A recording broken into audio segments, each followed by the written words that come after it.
Kita mulai ya. Bismillahirrahmanirrahim. Assalamualaikum warahmatullahi wabarakatuh. Waalaikumsalam warahmatullahi wabarakatuh. Kita awali pertemuan hari ini membaca basmalah. Bismillahirrahmanirrahim. Baik, hari ini kita belajar biologinya 2 sesi ya, 2 jam. Untuk pelajaran pertama kita akan bahas tentang sistem ekspresi pada hewan ya, ekspresi hewan. Pertemuan sebelumnya sudah kita bahas tentang sistem ekspresi manusia.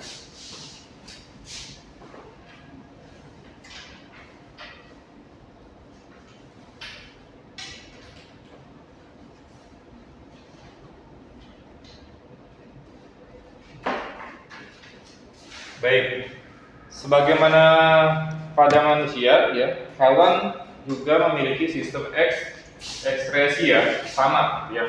Jadi dia membuang zat-zat sisa hasil metabolisme. Tapi antara satu hewan dengan hewan yang lain berbeda. Antara hewan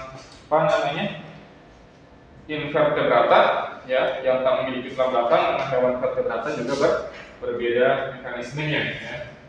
Baik. Ini ya, jadi sama ya, setiap hewan memiliki mekanisme ekskresi untuk membuang zat sisa metabolismenya. Nah, sisa metabolisme ekskresi, respirasi biasanya memang dikeluarkan melalui sistem pencernaan, pernapasan ya. Sama manusia bernafas ya, sistem organ paru-parunya juga mengeluarkan zat hasil metabolisme dalam bentuk karbon dioksida kan gitu ya. Nah, sisa metabolisme perombakan protein dikeluarkan oleh alat ekskresi yang berbeda-beda di antara satu hewan dengan hewan yang lainnya. Baik, kita masuk pertama membahas tentang organ ekskresi pada hewan vertebrata, tapi tidak semua, yang perwakilan saja. Ini yang pertama, yaitu hewan protozoa. Ya.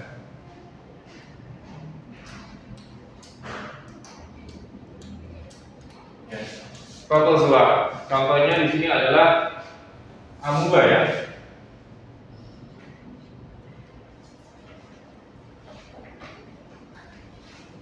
Nah, amuba ya, dia mengeluarkan zat ekskretnya atau ekskresinya itu dengan menggunakan bantuan vakuola kontraktil atau vakuola berdenyut ya.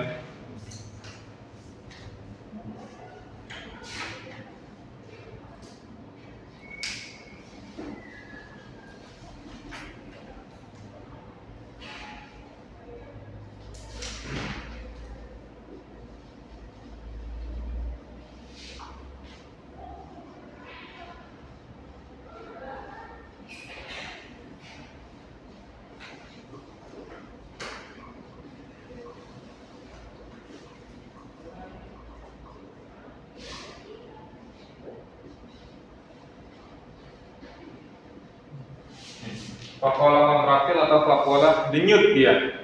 Ya.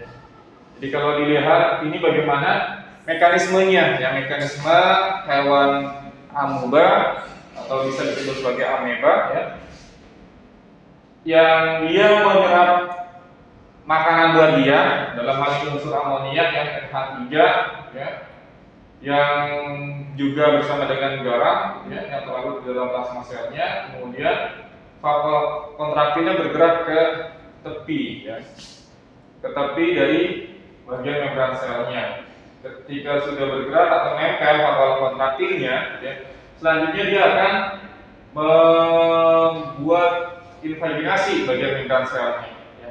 Invaginasi apa itu? Pelekukan ke arah dalam, sehingga bagian dari tadi ya, zat hasil ekstraknya itu dibuang, jadi melakukan ke arah dalam nih. Membran selnya akan melakukan ke arah dalam. Yang tadi seperti ini, ya. Kemudian nanti akan mengalami melakukan ke arah dalam. Nah, kemudian ini akan dihapus sampai akhirnya untuk seperti ini. Kemudian ini akan keluar zat-zatnya. Kalau sudah, ya ini balik lagi lama. Ini mekanismenya ya. Jadi senyawa-senyawa amoniak yang memang itu sudah dibutuhkan, ekstraknya dia itu akan dibuang melalui alat bantu dalam hal ini adalah papula kontraktil atau papula denyut ya. Ini yang pertama.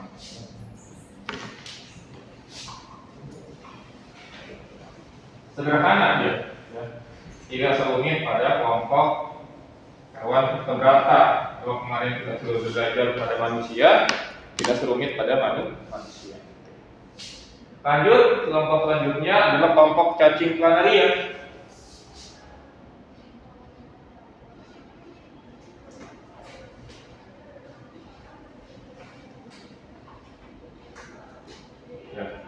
Cacing planaria dia memiliki organ ekskresinya yaitu bernama protonephridia ya.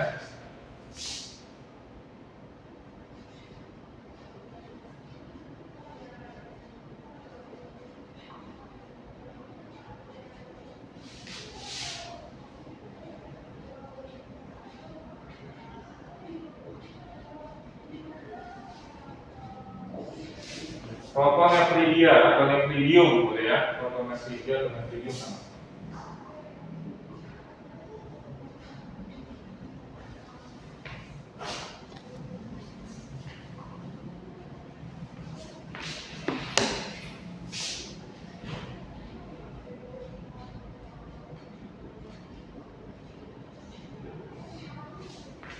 Yang dimana di bagian ujung ya, di bagian ujung dari protonephridia ini akan membentuk stem cell atau sel api ya.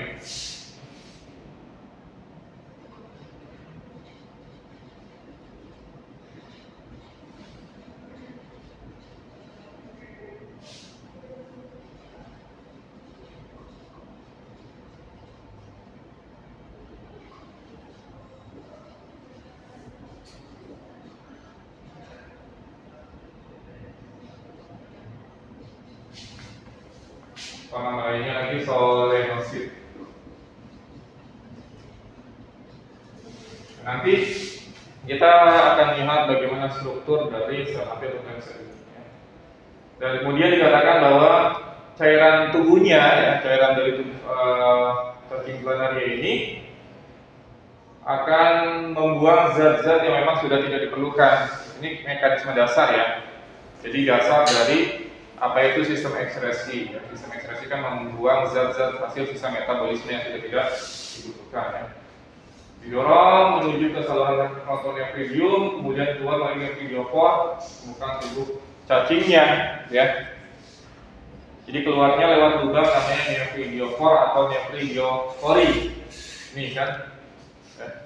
Jadi cairan-cairan tubuhnya ini dia memiliki protonephridia banyak ya di sepanjang tubuhnya dia. Kalau kita lihat ini, jadi proses ekskresinya dia banyak ya organnya, alatnya yang digunakan untuk mengeluarkan ekskresi.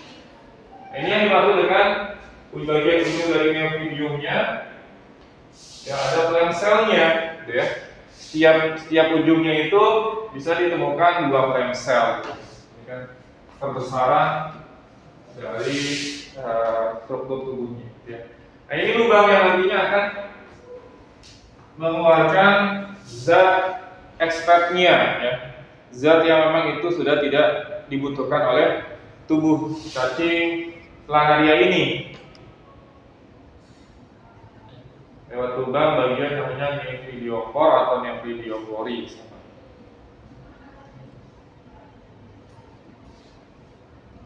Ya, mekanismenya jadi cairan tubuhnya atau disebut cairan interstisial selnya itu akan disaring, sama kan pada proses tahapan pada manusia ginjal dalam hal ini kan ada proses penyaringan ya, kemudian penyerapan juga kan, disaring melalui membran sel api memasuki rongga-rongga sel apinya, kemudian akan keluar senyawa yang sudah tidak dibutuhkan dibuang melalui bagian nephridiopor atau nephridiopor. Ini kelompok yang kedua ya. Kemudian yang selanjutnya kelompok annelida, dalam hal ini cacing tanah ya.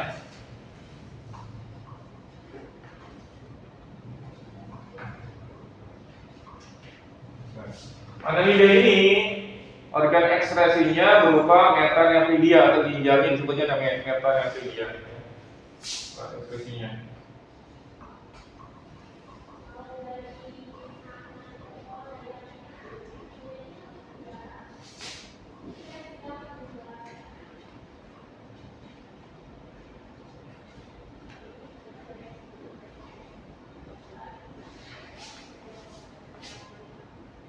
Dan memiliki sepasang di setiap segmen ya. Jadi kan cacing tanah kalau kalian perhatikan ya, itu tubuhnya itu kan bersegmen-segmen ya.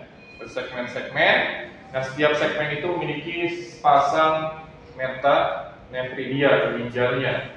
Sama dia cairan tubuhnya ya, cairan interstisial tubuhnya itu ya, nantinya akan masuk ke dalam metanephridianya ya, melalui nefrostoma atau nefrostom ya.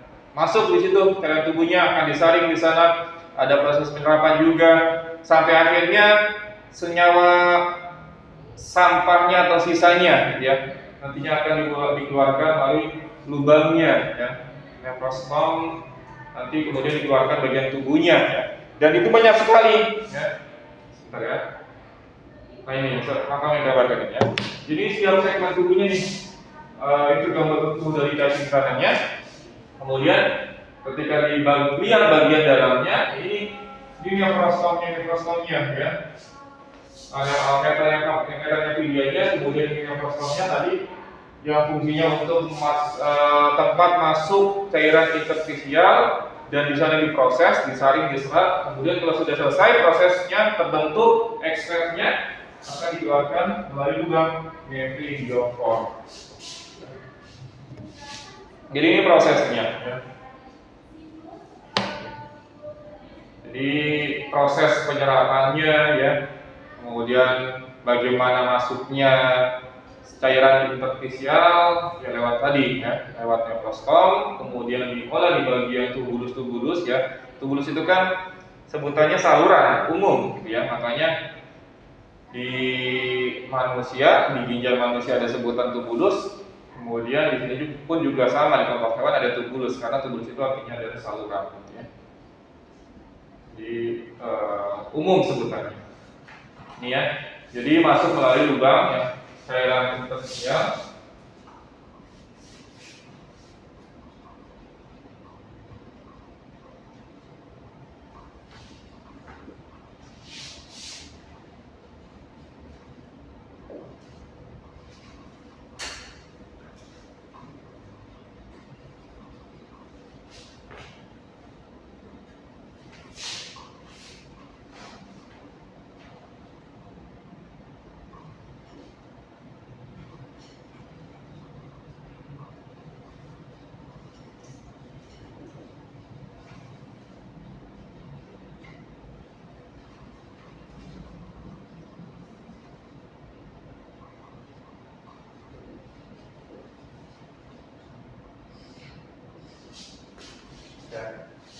Ini untuk kelompok annelida ya.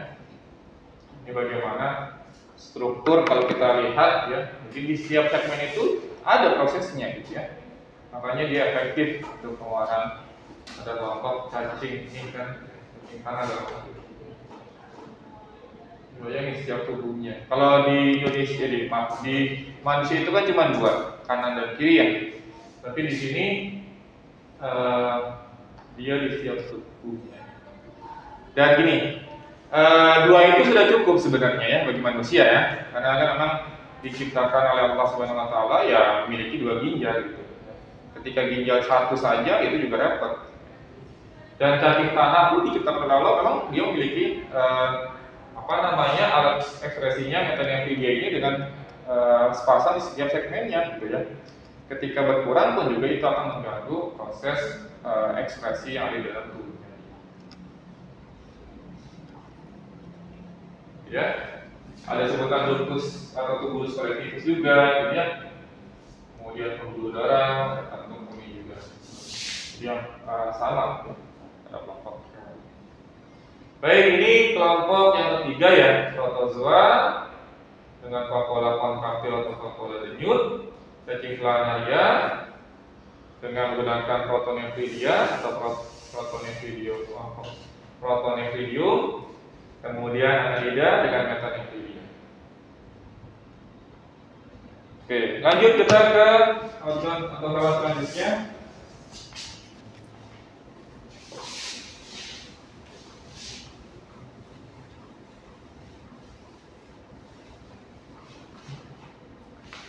Itu kelompok serangga atau kelompok insekta di sini.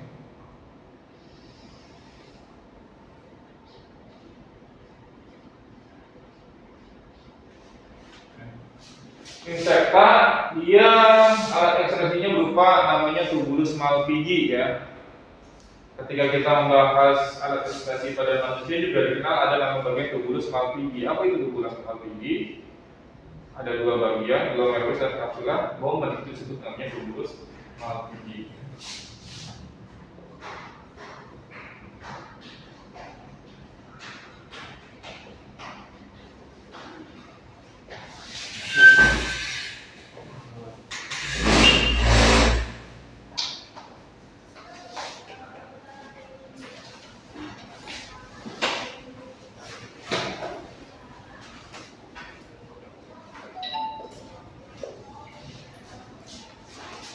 Tubulus malpighi. Dan tubulus malpighi ini pada kelompok insekta dia langsung berhubungan dengan sistem pencernaan ya. Makanya nanti proses penyerapan kembalinya ini di bagian sistem pencernaan ya. Jadi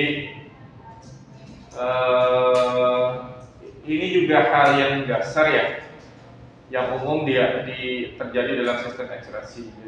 Jadi ada senyawa-senyawa yang masih dibutuhkan dan senyawa-senyawa yang masih dibutuhkan itu nggak dibuang ya, tapi nanti akan diserap kembali gitu ya. Kalau dibuang berarti rugi kan, buat apa gitu ya? Udah masuk ke dalam tubuh kok, padahal tubuh masih membutuhkan, tapi kok dibuang kan? Itu kan hal yang sayang sekali. Makanya nanti ada proses penyerapan ya. Kalau dibuang ya berarti nanti ada persaingan kalau pada manusia istilahnya gitu kan. Kalau ada yang di dalam urinnya misalkan ada kandungan glukosa yang seharusnya itu nutrisi, itu nanti kena dia kita selesai ya. Jadi uniknya pada sistem ekskresi insekta ini tubulus malpighi berhubungan dengan sistem penyerahannya.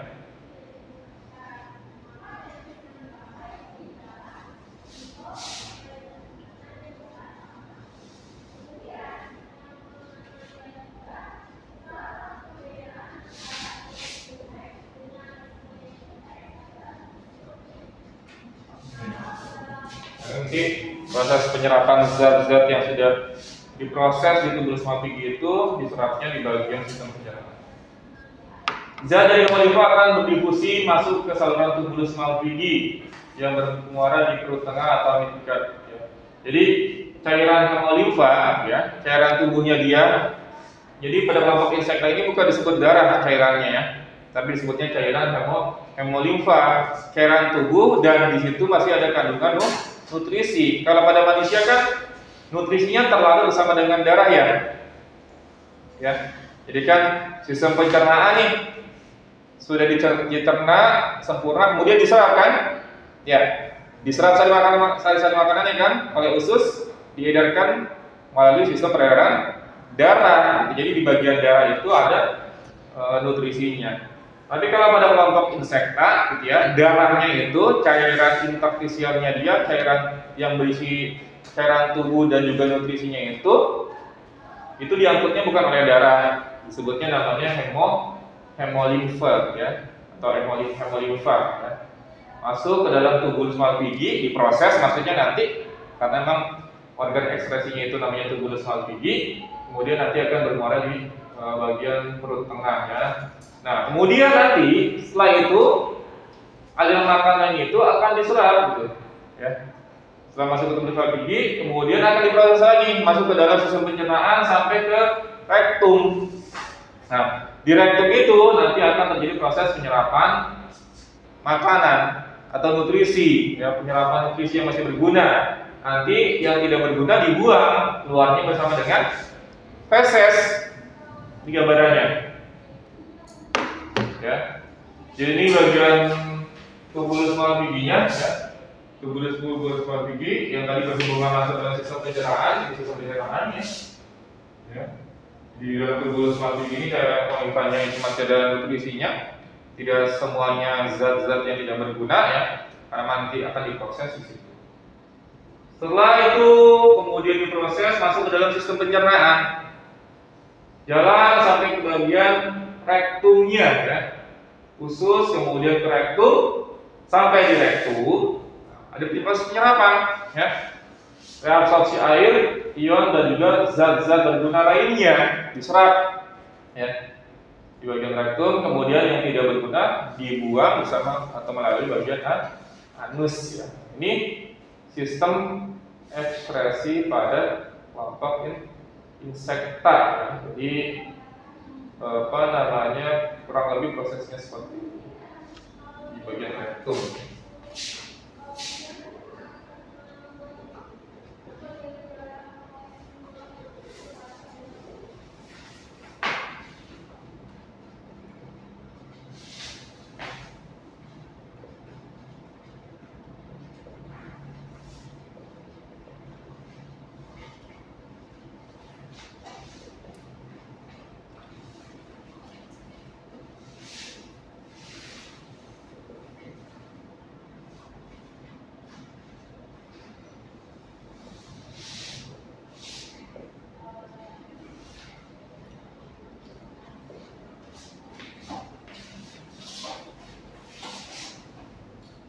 Baik, ini kelompok insekta.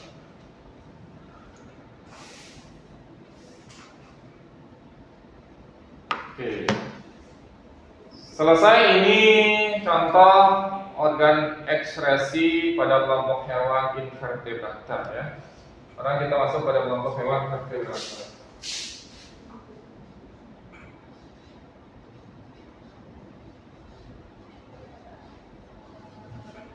Pada kelompok hewan vertebrata, organ ekskresinya atau alat ekskresinya sudah lebih berkembang ketimbang pada hewan-hewan invertebrata. Dan semakin tinggi kelasnya pada kelompok vertebrata, perkembangan organ ekskresinya itu juga semakin tambah baik gitu ya. Jadi kan kalau kita lihat struktur taksonomnya kan tingkat kelas vertebrata kan pertama ada kelompok Pisces gitu kan, amfibi, reptil, aves, sampai akhirnya mamalia kan. Alat ekskresinya juga akan berbeda ya. Alat ekskresinya umum disebut namanya ginjal, tapi penyebutannya beda pada masing-masing kelas ya. Misalnya di sini ya, ada disebut archinefros ya. Archinefros ini disebutan ginjal untuk pertama kali pada kelompok embrio vertebrata. Jadi ketika embrio vertebrata ya,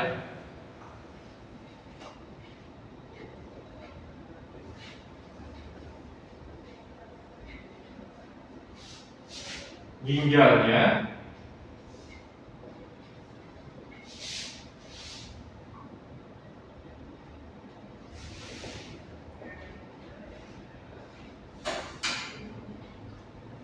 archinefros ya. Ini alami ketika kelompok hewan vertebrata masih dalam fase embrio dia. Kemudian nanti archinefros berkembang ya menjadi pronefros, kemudian menjadi mesonefros ya. Jadi pronefros kemudian menjadi mesonefros ya. Jadi archinefros kemudian menjadi pronefros ya.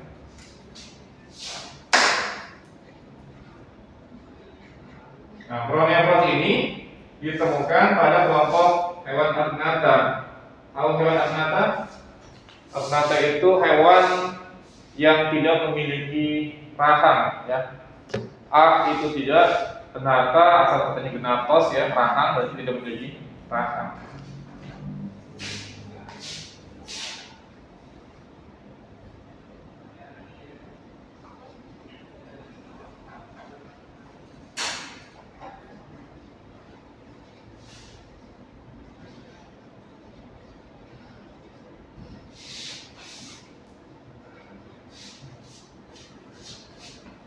Kemudian mesonefros ini pada kelompok hewan-hewan sudah berkembang ya, maksudnya sudah menjadi dewasanya. Ya.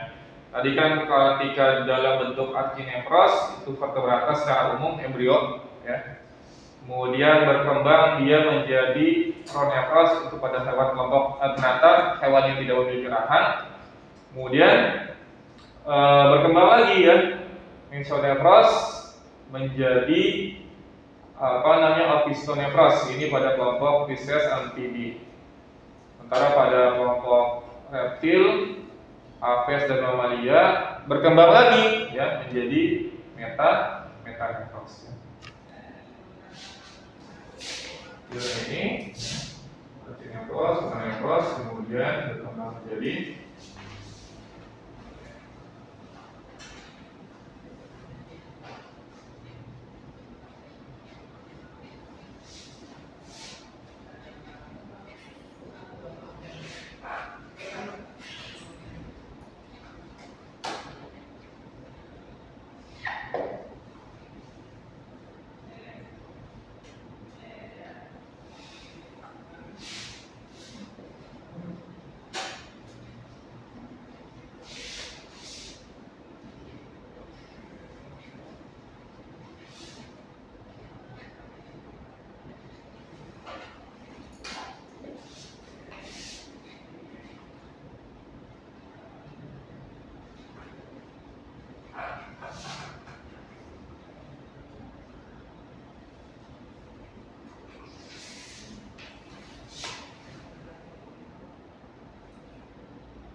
ya. Ini termasuk ginjal yang paling berkembang, yang paling baik perkembangannya, yaitu metanefros ya. Pada manusia juga tipe ginjalnya namanya metanefros gitu ya. Jadi kelompok reptil, aves, mamalia termasuk manusia itu tipe ginjalnya sebutnya metanefros.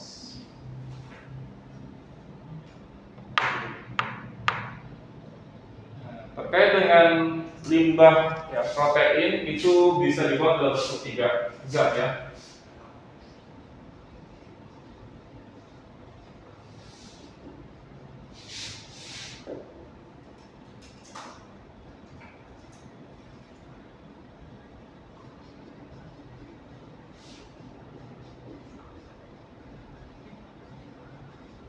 Yang pertama bisa dalam bentuk amonium atau amonia.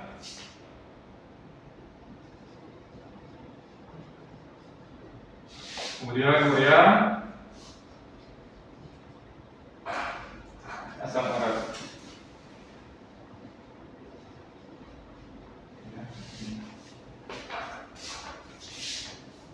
Kalau pada manusia apa? Ada nggak amonia? Ada ya. Urea ada juga. Asam urat ada. Tapi kalau pada kelompok hewan beda-beda.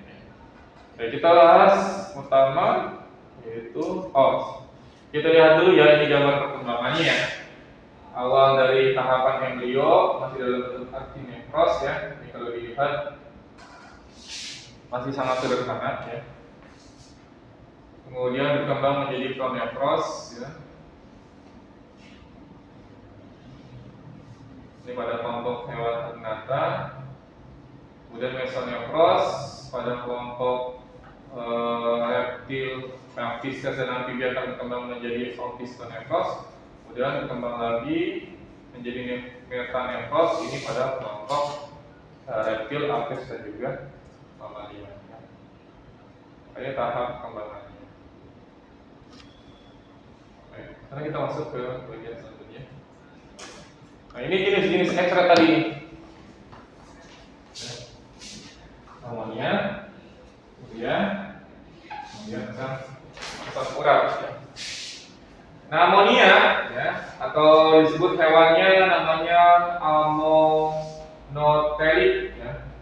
Ini kelompok hewan avertebrata, akuatik ya, ikan bertulang sejati. Jadi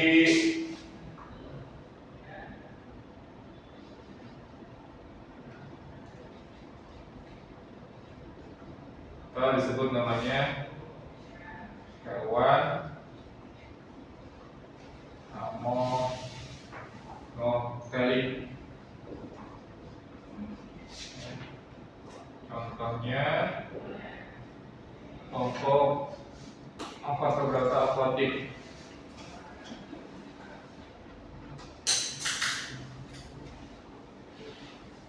Kelompok hewan tak bertulang belakang yang hidupnya di air. Kemudian ikan bertulang sejati.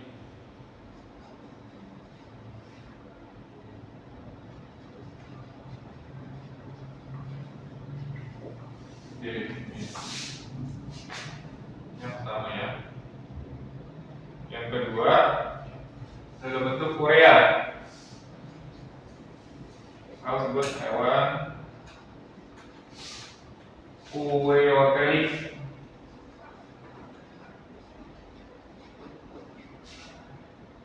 Contohnya kelompok mamalia, amfibia, ikan bertulang rawan.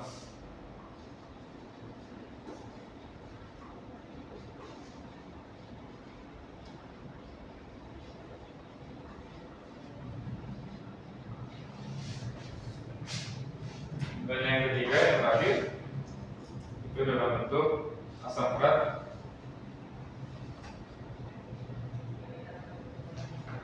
Atau disebut hewan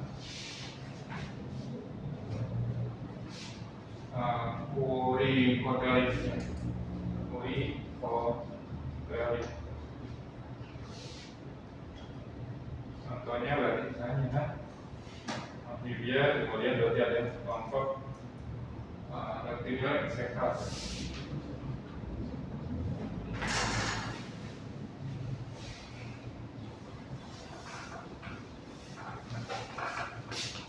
Nah, ini macam-macam ataupun jenis-jenis limbah protein ya yang akan dibuang, maksudnya dalam bentuk apa gitu ya. Jadi ketika makhluk hidup ya mengkonsumsi makanan yang mengandung protein, nah ternyata sampah proteinnya itu setiap kelompok makhluk hidup berbeda. Antara ikan saja, ikan bertulang belakang atau ikan bertulang sejati dengan ikan bertulang bawah ya, itu beda. Bertulang sejati dia lebih ke arah amoniak jumlah proteinnya, tapi kalau ikan bertulang rawan dalam bentuk urea dan seterusnya. Baik, kita lanjut. Kita langsung pembahasan tentang kelompok viscous.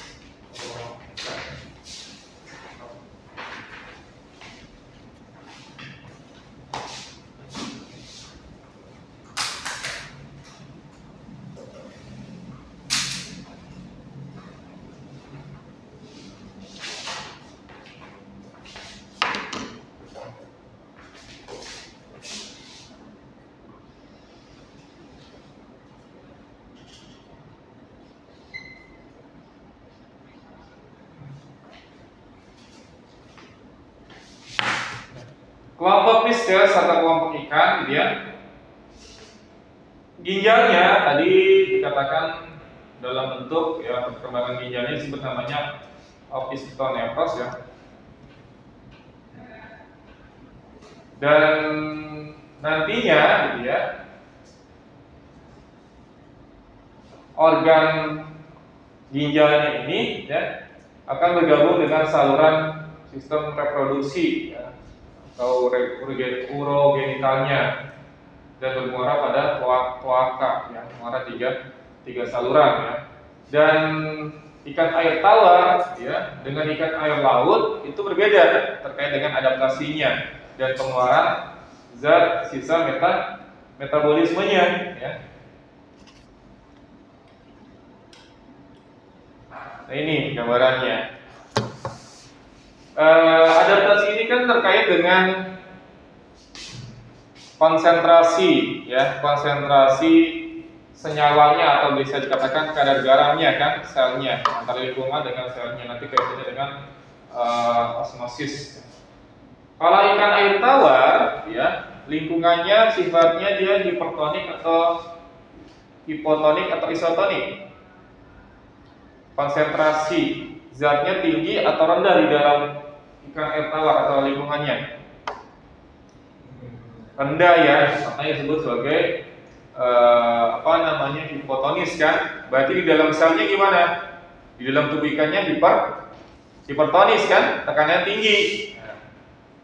Masih ingat proses osmosis itu perpindahan air dari konsentrasi rendah ke konsentrasi tinggi kan? Air berpindah dari konsentrasi rendah ke konsentrasi tinggi, atau yang dari banyak airnya ke yang sedikit airnya.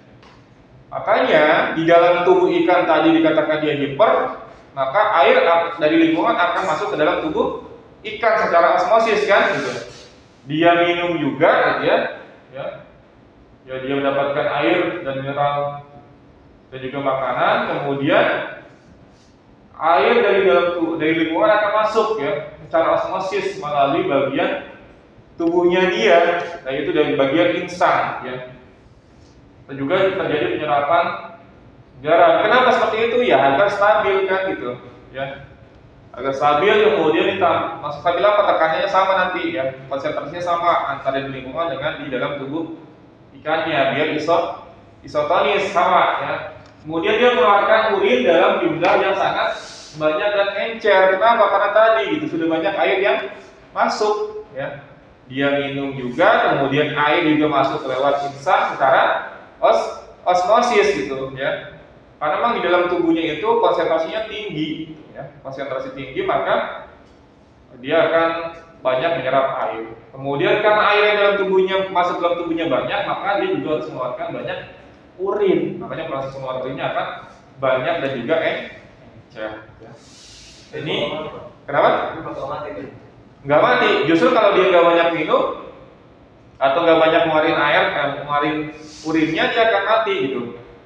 Ingat kan ketika sel hewan ini isotonis, hipo ya, hipotonis, hipotonik atau hipotonis sama ya.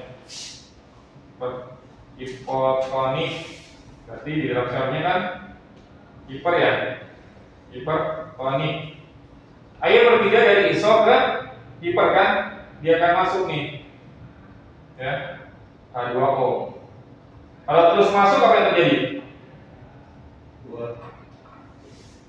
Terus masuk sampai akhirnya nanti kalau ada pengeluaran apa yang terjadi? Lisis kan, pecah kan, makanya ada pengeluaran. Pada kelompok ikan ini mengeluarkan urinnya harus banyak, ikan air tawar dalam hal ini ya. Biar apa? Biar tidak mengalami pecah sel, istilahnya lisis pada sel tubuhnya gitu ya.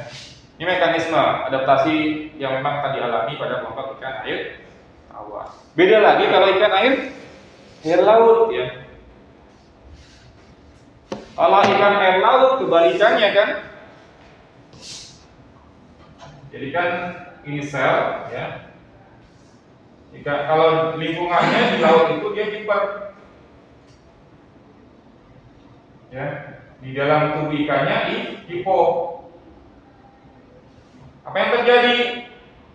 Air akan keluar secara osmosis. Kalau terus keluar tanpa ada pemasukan apa? Mengalami mengkerut kan selnya. Apa namanya? Renasi ya. Nah, makanya dia harus ada adaptasi. Bagaimana? Ya dia akan memasukkan banyak air. Ya. Dia akan minum air yang banyak gitu, ya. Biar apa? Biar sama antara konsentrasi di lingkungan dengan di dalam tubuhnya. Kenapa dia harus minum banyak? Karena air yang keluar pun sudah banyak gitu, ya. Air yang keluar nih, ya. Lewat pingsan saja kehilangan air secara osmosis gitu. Kita saja kalau kekurangan air apa? Lemes kan, gitu ya, dehidrasi gitu. Ikan pun sama, dia sudah banyak kehilangan air, maka dia akan minum banyak, ya. Akan minum banyak, kemudian mengurangi ya kelebihan garam, ya. Kemudian pipis yang dikeluarkan airnya sedikit saja, gitu. Karena sudah banyak air yang keluar melalui osmosis tadi bagian insan. Ini adaptasi yang saya alami. Ya. Sehingga kalau kita buat tabel, ya. Ini adaptasinya nih antara ikan air tawar sama ikan air laut ya. Nah ini ya. Sebutnya osmoregulasi.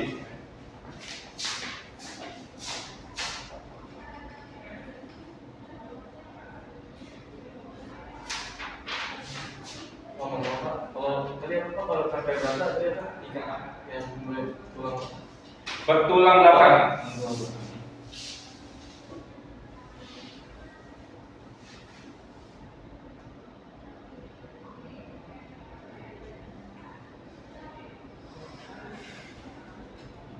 kalau ikan terasa berarti kebalikannya kayak lampunya. Iya, belakang.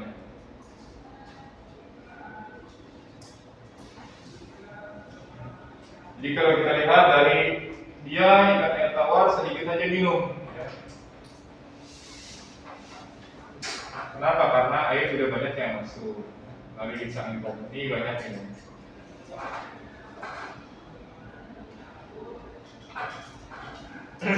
Urin banyak dan encer.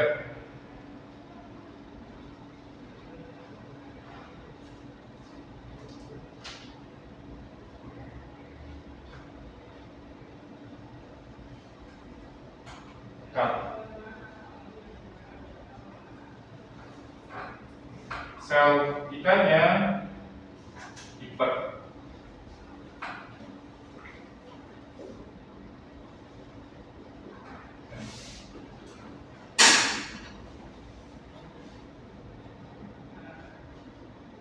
Terakhir, aktif menyerap garam, aktif mengeluarkan garam.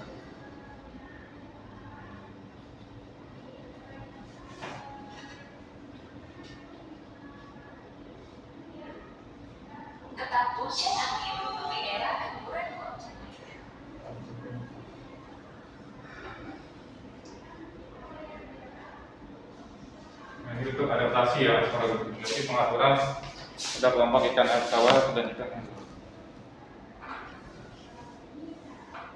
Baik, kita lanjut. Kelompok amfibi.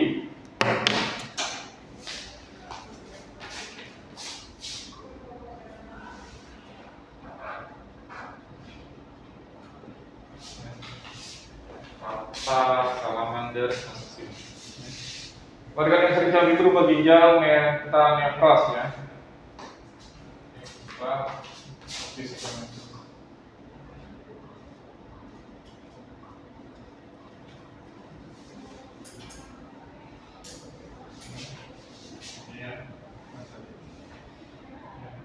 Jadi, ya. Kemudian meta, nefros.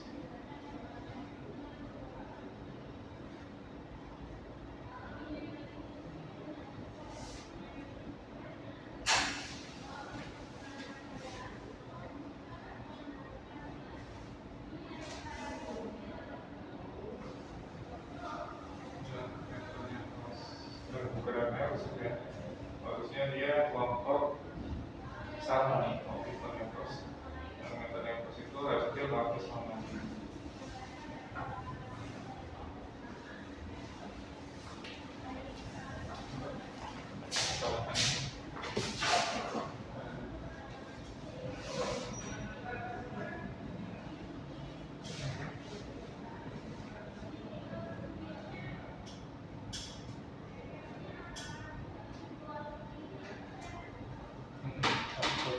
piston yang keras harusnya.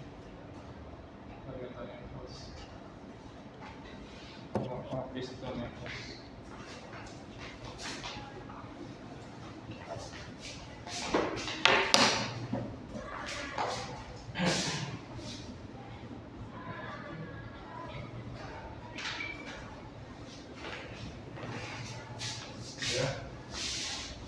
Nah, zat atau gas karbon dioksida ya itu dikeluarkan lewat paru-paru dan juga kulit. Kenapa? Karena memang kan sistem respirasinya pada kelompok kata kan bisa menggunakan kulit, bisa menggunakan paru-paru ya.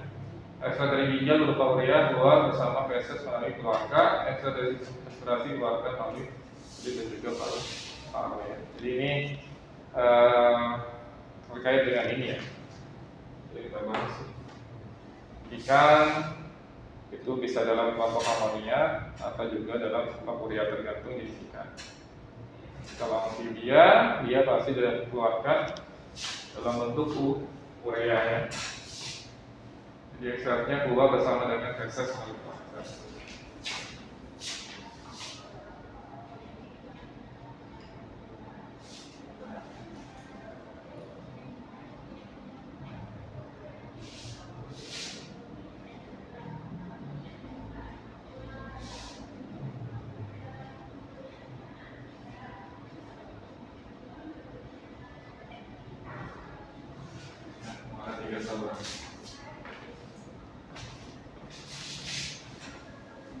Baik, ini ya.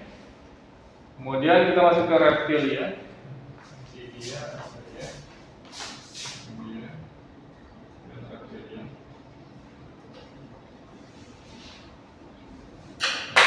Dia baru dalam bentuk meta, necros. Ya. Nah, reptilia dalam bentuk meta necros. Reptilia dia masuknya ke dalam kelompok asam urat ya.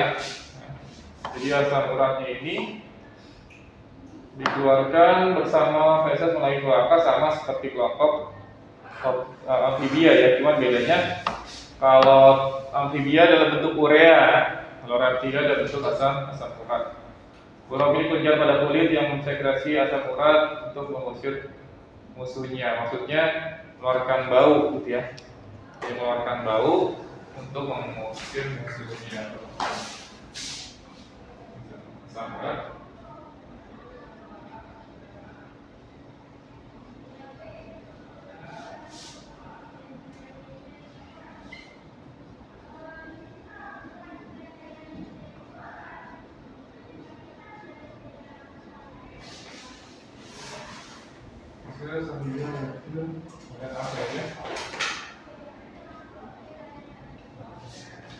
Pes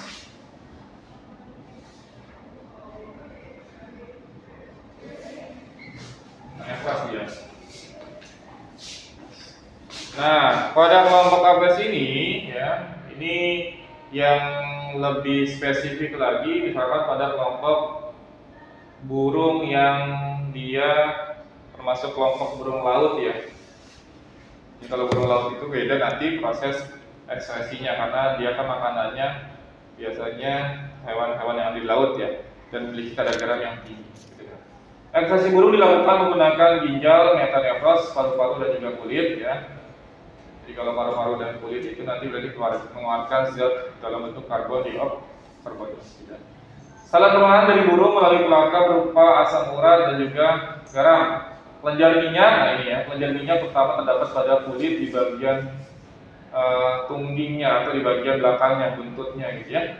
Pada Apes yang hidup di pantai, nah, kelebihan garam dikeluarkan melalui lubang hidung yaitu kelenjar nasal. Nah, ini ya, beda nih antara burung yang memang hidup di pantai dengan burung yang hidupnya bukan di pantai gitu ya.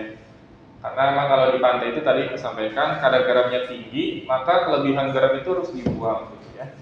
Nah, dibuangnya melalui kelenjar nasal, itu yang benar.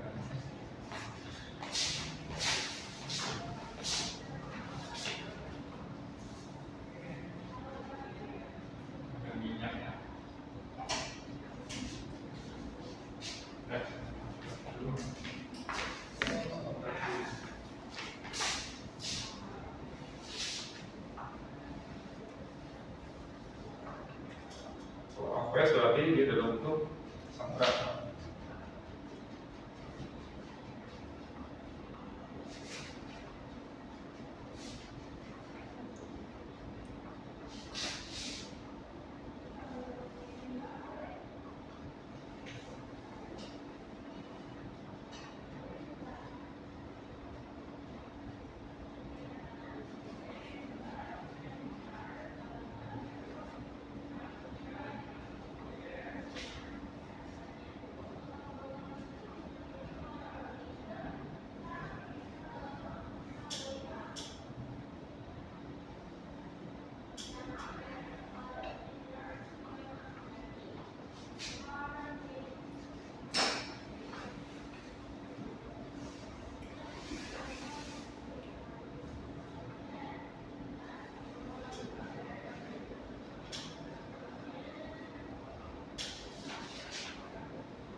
Ini bisa kalian lihat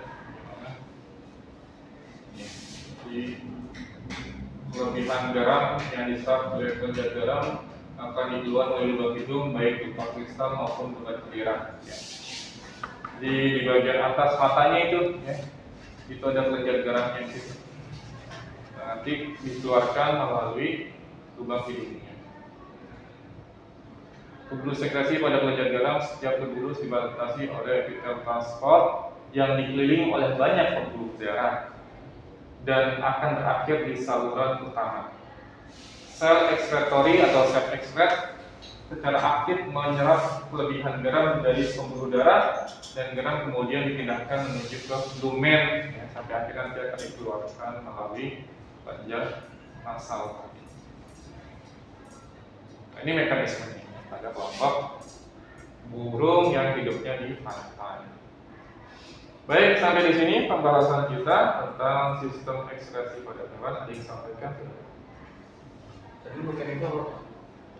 Lumen ya, lumen itu bagian apa namanya dinding ya atau lapisan ya. Jadi dinding dari tubulus ekskretori ya.